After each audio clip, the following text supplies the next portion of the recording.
Bienvenue sur les cours de Jean-Philippe pour un corrigé de l'épreuve de spécialité maths du bac 2024 en métropole. Exercice 1, bon c'était facile, hein, la limite de ça, c'est la limite de ça, ça fait 0. Donc la réponse c'est vrai. Là il y a juste à remplacer, donc on vérifie ça, hein, 5 fois exponentielle moins x, moins 5x exponentielle moins x, plus 5 plus y, c'est-à-dire 5x, donc ça se supprime, il ne reste plus que ça, donc c'est bon.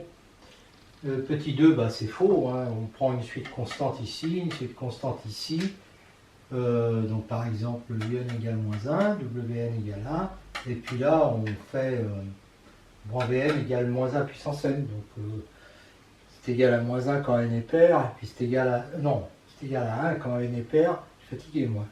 Et moins 1 quand n est impair, et donc ça diverge tout de suite. Voilà.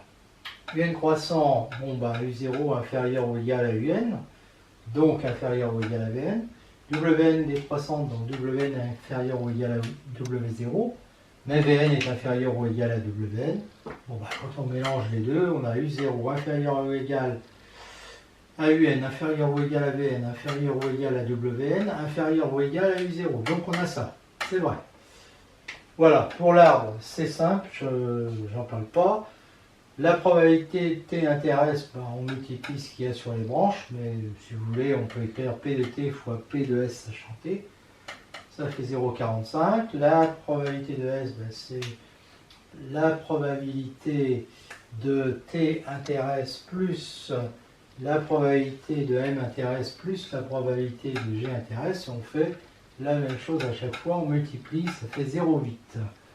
La probabilité de S sachant t, c'est une formule, et ça fait 0,45 sur 0,8, 0,563 à 10,3. 5A, la probabilité qu'un client soit satisfait, c'est 0,45, il y a 30 clients, la réponse de chacun est indépendante des autres. Ça suit une loi binomiale de paramètre 30, 0,45. Disons que les conditions de tirage font que... on peut assimiler ça à un tirage. Voilà. On demande P supérieur ou égal à 25, c'est-à-dire 1 moins P de X inférieur ou égal à 24. Ça se fait à la caldoche et on trouve 0,428. Petit 6, on cherche...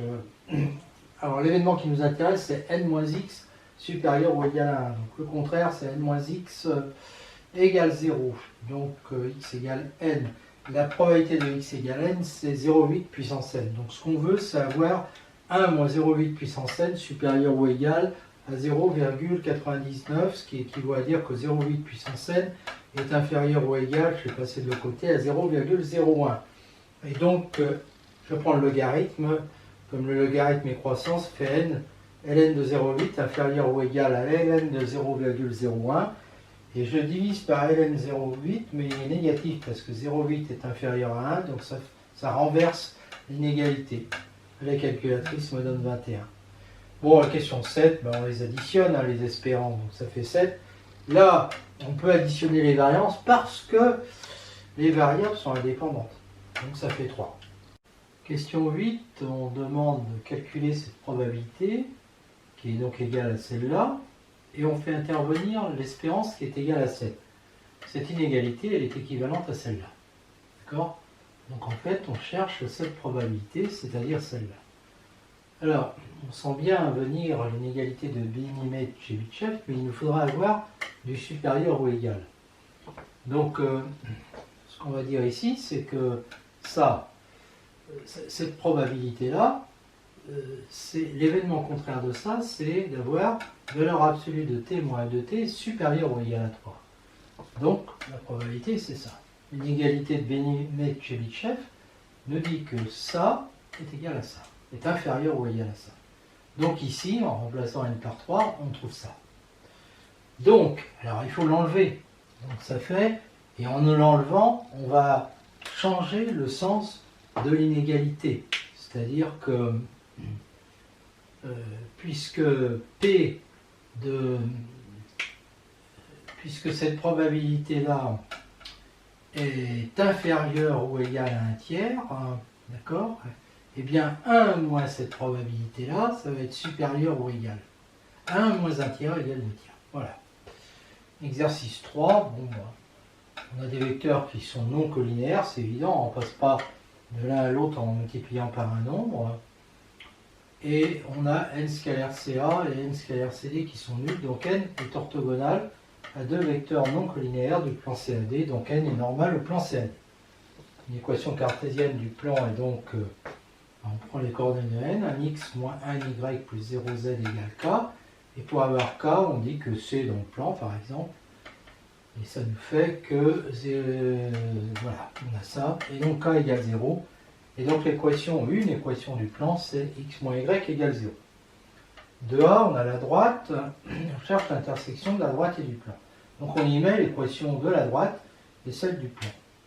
Et on brasse un petit peu tout ça, ça nous fait x égale y égale 5 demi de t. Et là, comme y égale 5 demi de t, ça nous fait ça, qui va nous donner 10 demi, c'est-à-dire 5t égale 5, donc t égale 1. Et donc on va trouver t égale 1, x égale y égale 5 demi, et z égale 0, donc h qui est égal à ça. De B, HB est égal à moins 5 demi de n, donc HB est orthogonal à CAD, puisque n était orthogonal à CAD, et H appartient à D inter-CAB, donc H est le projeté orthogonal de B sur CAD. ABH rectangle en H, il suffit de calculer ces deux vecteurs et faire le produit scalaire, il est nul, donc ils sont orthogonaux, et donc ABH est orthogonal à H. L'aire d'un triangle rectangle en H, c'est ça, côté fois côté divisé par 2.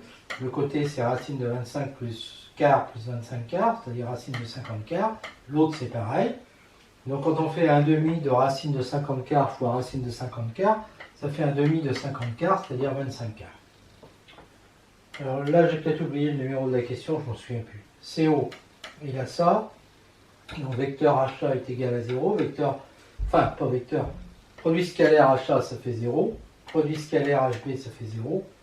Donc CO est orthogonal au plan HAB, qui est le plan de base du tétraèdre. Et O, en même temps, il est dans ce plan HAB, parce que le plan HAB, les points sont caractérisés par le fait que leur Z est égal à 0. Et O aussi, il a son Z qui est égal à 0. Donc O, il est aussi dans ce plan, d'accord? Donc CO est la hauteur du tétraèdre, de sommet C, et de base HAB. 4b, le volume c'est R de base fois hauteur divisé par 3, donc R de BH fois OC divisé par 3. Donc ça nous fait 125 sixièmes parce que OC est égal à 10. H est un sommet de la pyramide relatif à la base ABC, soit D la distance de H au plan ABC. On avait égal donc D fois R de ABC sur 3. On a ça, donc on a bien ça, mais ça on ne demandait pas de vérifier que ABC était rectangle en B. Et de toute façon, ça me sert pour calculer la longueur de ces deux-là. Et donc l'aire de ABC, c'est 5 fois 5 racine de 5 sur 2 égale 25 racine de 5 sur 2. Et donc on a 125 sixièmes égale D fois 25 racine de 5 sur 2 sur 3. Donc pour avoir le même dénominateur, je multiplie par 2. Ça supprime le 2 qui est là. Donc j'ai 125 égale D de 25 fois 25 sur racine de 5. Et donc D égale 125 sur 25 racine de 5, ce qui fait 5 sur racine de 5 égale racine de 5. Exercice 4. Bon, la limite en plus l'infini, c'est évidemment plus l'infini. Et la limite en 0, c'est moins 2. Et on rajoute moins l'infini, ça fait moins l'infini. F' de x est égal à ça. 2x est positif, 2x plus 1 positif. Donc f' de x est positif, donc f est strictement croissante. En fait, elle est strictement croissante parce que x-2 est croissante et puis qu'un demi de ln de x est croissante. D, f' de x donc est décroissante, puisque 1 sur x est une fonction décroissante. On peut aussi dire que l seconde de x est égal, je dérive ce truc-là, à moins 1 sur 2x2 qui est négatif. Donc on peut dire que f est concave. De A, f est strictement croissante et change de signe puisqu'elle passe de moins l'infini à plus l'infini. Donc d'après le théorème des valeurs intermédiaires, l'équation f de x égale 0 a une unique solution alpha. F de 1 est égal à moins 1. Alors moins 1 c'est négatif, donc ça veut dire que le 1 il est là. Et puis f de 2 c'est 1 demi de ln de 2 c'est positif, donc il est là. D'accord? Donc on voit qu'en fait, elle change de signe entre la valeur négative et la valeur positive. Hein. Donc alpha est entre 1 et 2. On pouvait dire aussi f est strictement croissante entre 1 et 2 et passe d'une valeur négative à une valeur positive. Donc l'équation f de x égale 0 à une unique solution. Bah, cette solution, c'est forcément celle de l'équation f de x égale 0 sur 0 plus l'infini, donc c'est alpha. Hein. Voilà, mais autant faire le bout au plus court. Le 2b, bah, c'est de dire que f est strictement croissant et que f de alpha est égal à 0. Hein, donc on voit bien qu'elle est positive quand x est supérieur à alpha, négative avant, et puis que f de alpha est égal à 0. Et enfin, f de alpha égale 0, c'est vraiment des questions sans intérêt, ça. Et donc ça nous donne, on fait passer de l'autre côté, 1 demi de ln de alpha égale 2 moins alpha, et donc ln de alpha est égal à 2 facteur de 2 moins alpha. Bon, on va arriver à la fin, partie B. Voilà donc ça. Question 1, on dérive. Bon, je vous laisse vérifier. F de x était égal à ça. Pour x appartenant à 0,1, 1 sur x est plus grand que 1. Donc on peut faire f de 1 sur x qui va être égal à 1 sur x moins 2 plus 1 demi de ln de 1 sur x. Mais ça fait moins 1 demi de ln de x. Et x, f de 1 sur x est donc égal, je multiplie par x, ça fait 1 moins 2x moins x sur 2 ln de x, et là je retrouve g' de x, et donc voilà.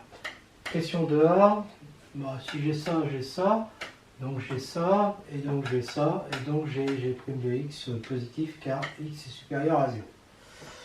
Bon, ce truc-là, là, je l'ai justifié, hein, vous verrez que puisque alpha est entre 1 et 2, alpha est supérieur à 1, donc 1 sur alpha est inférieur à 1, donc c'est pas mal ça. X supérieur à 1 sur alpha, alpha à ce moment-là est supérieur à 1 sur x, donc 1 sur x inférieur à alpha, donc f de 1 sur x est négatif dans ce cas-là, quand x est supérieur à 1 sur alpha, c'est négatif. Voilà, bah, sinon c'est que c'est positif, et quand c'est égal à 1 sur alpha, bah, c'est nul, voilà. Donc on a ça, g' de x est égal à x, f de 1 sur x, et donc du signe de f de 1 sur x, et donc plus 0 moins, donc plus 0 moins, donc croissant, et là il y a un truc, et décroissant. 3, on a cette parabole, bah, si je fais g de x moins y de x, je trouve ça, et ça c'est négatif, parce que ln de x il est négatif, parce qu'on est entre 0 et 1, donc cg est bien au-dessus de p. 3b, bah, il faut calculer ça par intégration par partie, donc j'intègre ça, je dérive ça. Voilà, donc ça me fait ça. Ça ln de 1, ça fait 0, donc je trouve ça, moins ça. Là, j'intègre par x au cube sur 9. Bon, j'ai un peu vite parce que c'est facile et que j'en ai marre, hein, il est tard. Le ln de 1 sur alpha, c'est moins ln de alpha, donc ça fait plus ln d'alpha sur 3 alpha au cube, moins 1 sur 9. Ça, c'est quand je remplace x par 1, plus 1 sur 9 alpha au cube. Mais ln de alpha est égal à 2 sur facteur de 2 moins alpha. Je le remplace ici. D'accord? Je fais un petit peu de ménage et je simplifie et je mets tout sur 9 alpha au cube. Voilà. Alors l'air, ben, l'air c'est l'intégrale de g moins l'intégrale de y. Donc c'est l'intégrale de g moins y. Et donc c'est moins un quart de l'intégrale que j'ai calculée tout de suite. Donc c'est moins un quart de ce résultat. Donc ça fait ça. Voilà, et c'est terminé.